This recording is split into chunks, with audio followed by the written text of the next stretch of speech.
ఉంటుంది. MIM complete గా Congress support చేస్తుంది కాబట్టి అది జీరోగా చేశాం. అలాగే అదర్స్ కి ఇక్కడ చాలా తక్కువ, అంటే 2 నుంచి 1 లోపల వస్తుంది. ఎక్కువ మంది కంటెస్ట్ చేస్తున్నప్పటికీ దాన్ని మనం కన్సిడర్ చేయట్లేదు, తక్కువ శాతం ఉంది కాబట్టి. సో ఓవరాల్ గా ఇక్కడ చూసుకుంటే 29.9% బీఆర్ఎస్ కి క్రిస్టల్ క్లియర్ గా ఇక్కడ మంచి మార్జిన్ కనబడుతుంది. ఈ ఎర్రగడ్డలో ఎవరి వైపు అనేది ఒకవైపే ఉన్నట్టు క్రిస్టల్ క్లియర్ గా మనకు 61.6%తో బీఆర్ఎస్ క్రిస్టల్ క్లియర్ గా మార్జిన్ తో మంచి మార్జిన్ తో ముందుకెళ్తుంది. చూద్దాం షేక్పేట్ వైపు. షేక్పేట్ మరి ఈసారి ఎవరిని షేక్ చేయబోతుందో మనం తెలుసుకుందాం. గడిచిన ఎలక్షన్స్ లో 2023లో బీఆర్ఎస్ కి 33.6% ఉంటే ఇప్పటి కరెంట్ పొజిషన్ 60.1%, 26.5% ఆధిక్యత మనకు ఖచ్చితంగా ఇక్కడ కనబడుతుంది. ఇది చాలా అనూహ్య పరిణామం, ఎందుకంటే షేక్పేట్ లో ఈ విధంగా రావడం అనేది మొట్టమొదటిసారి రాబోతుంది.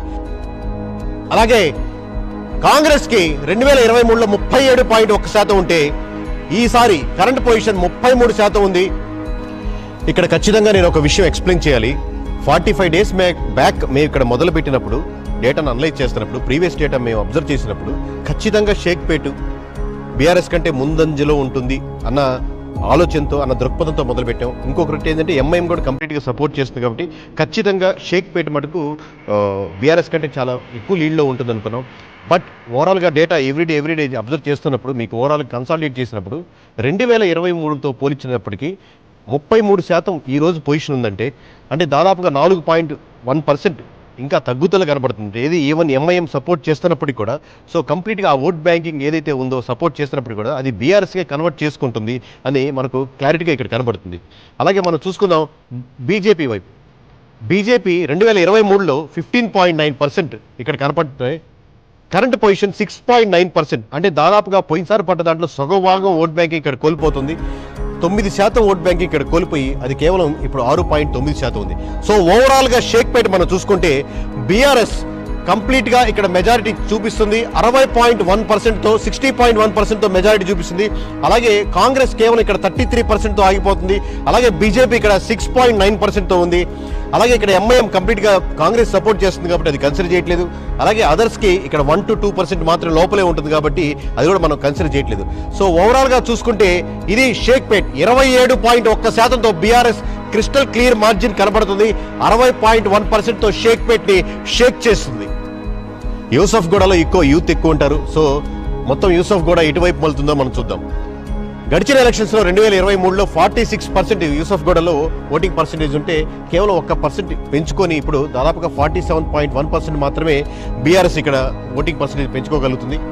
అలాగే మనం కాంగ్రెస్ చూసుకోగలిగితే 2023లో 35.7% ఉంటే ఇప్పుడు దాదాపుగా 45.5%, అంటే 9.8%, అంటే ఓవరాల్గా చూసుకుంటే 10% ఎక్కువ లాస్ట్ ఎలక్షన్స్ కంటే ఈసారి యూసఫ్ గూడలో మనకు కనపడుతుంది. అంటే యూత్ యూసఫ్ గూడలో కొంచెం కాంగ్రెస్ వైపు ఎక్కువ మల్లుతున్నారని, ఆలోచిస్తున్నారని, చూస్తున్నారని మనకు తెలియపరుస్తున్నారు.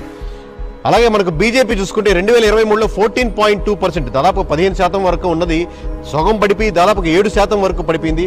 అంటే కరెంట్ పొజిషన్స్ ఓన్లీ 7.4 దగ్గర ఆగింది బీజేపీకి ఇక్కడ. ఇప్పుడు ఓవరాల్గా యూసఫ్ కూడా చూసుకుంటే కరెంట్ పొజిషన్ 47%తో బీఆర్ఎస్ ఉంటే 45.5%తో కాంగ్రెస్ ఉంటే 7.4%తో బీజేపీ ఉంది.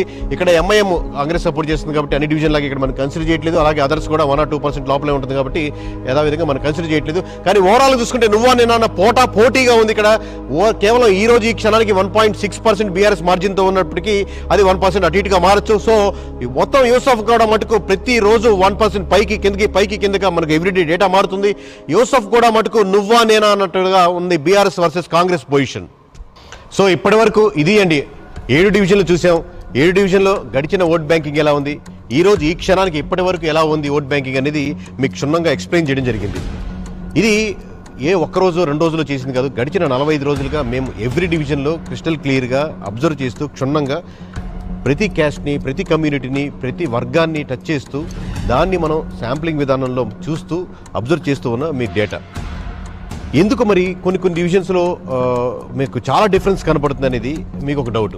రెండవది, ఎంఐఎం కంప్లీట్గా కాంగ్రెస్ సపోర్ట్ చేస్తుంది కదా, అంటే కంప్లీట్గా ముస్లిం ఓట్ బ్యాంకింగ్ కంప్లీట్గా టర్న్ అవ్వట్లేదా? ఇలా ఎన్నో డౌట్స్ మీకు చూడంగానే మీకు రావచ్చు.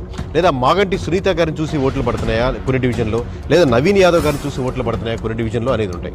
ఓవరాల్గా చూస్తుంటే ఒక్కొక్క డివిజన్కి ఒక్కొక్క కథ, ఒక్కొక్క హిస్టరీ ఉంది. ఓవరాల్గా ఎంఐఎం కంప్లీట్గా కాంగ్రెస్ సపోర్ట్ చేస్తున్నప్పటికీ కూడా ఓవరాల్గా ముస్లిమ్స్ అంటే మైనారిటీ వర్గంలో ఇక్కడ ప్రధానంగా మోర్ దాన్ 1,00,000 ఓట్లు ఉన్నటువంటి ముస్లిమ్స్ వర్గాల్లో ఎక్కువ శాతం బీఆర్ఎస్కి షిఫ్ట్ అవుతున్నారు. మోర్ దెన్ 50% అనేది మీకు డీటెయిల్స్కి చూపిస్తాం ఎంత పర్సెంట్ అనేది. బట్ ఓవరాల్గా మోర్ దెన్ 50% బీఆర్ఎస్కి షిఫ్ట్ అవుతున్నారు.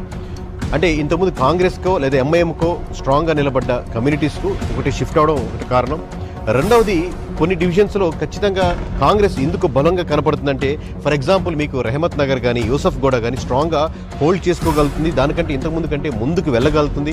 అక్కడ ఉన్నటువంటి క్యాండిడేట్స్ సపోర్ట్ చేయడం కానీ కార్పొరేటర్స్ కానీ సపోర్ట్ చేయడము లేదా క్యాండిడేట్ నవీన్ యాదవ్ గారికి కంప్లీట్గా అక్కడ పట్టు సాధించడము లేక అక్కడ ఉన్నటువంటి యూత్ నవీన్ యాదవ్ గారికి సపోర్ట్ చేయడము లేదా కాంగ్రెస్కి అక్కడ మద్దతు పెరగడము ఇలా ఒక్కొక్క డివిజన్లో ఉంది.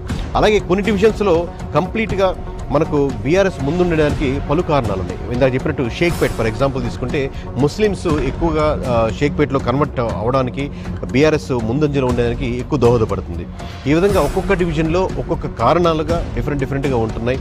అలాగే సెటిలర్స్ చూసుకుంటే ఇంకా మిక్స్డ్ ఒపీనియన్స్ ఉండడం వల్ల ఇంకొద్దిగా అక్కడ ముందుకి వెనక్కి ఉంది డేటా. సో ఒక్కొక్క డివిజన్కి ఒక్కొక్క కారణాలు ఉన్నాయి. కానీ ఓవరాల్గా చూసుకుంటే అలాగే at the same time Gopinath గారు 3 సార్లు ఇక్కడ కంటిన్యూస్గా గెలవడంతో చాలామందితో పర్సనల్గా ఉన్న ర్యాపో కానీ ఇంకోటి కంపారిటివ్లీ కాంగ్రెస్ క్యాండిడేట్తో పోలిస్తే 1 మంత్ ముందే ఇక్కడ ప్రచారంలో ముందుకెళ్ళడం ఇక్కడ కాంగ్రెస్ చేసిన మిస్టేక్ ఏముందో నవీన్ యాదవ్ గారు రైట్ పర్సన్ అప్పటికి కూడా డిలే చేయడం వల్ల చాలా ఓట్ బ్యాంకింగ్ కోల్పోయింది. అలాగే కాంగ్రెస్ ఇవ్వని పథకాలు కోల్పోయినటువంటి ఓట్ బ్యాంకింగ్ కంప్లీట్గా బీఆర్ఎస్కి టర్న్ అవుతుంది. మీకు లాస్ట్ ఎలక్షన్స్ చూసుకుంటే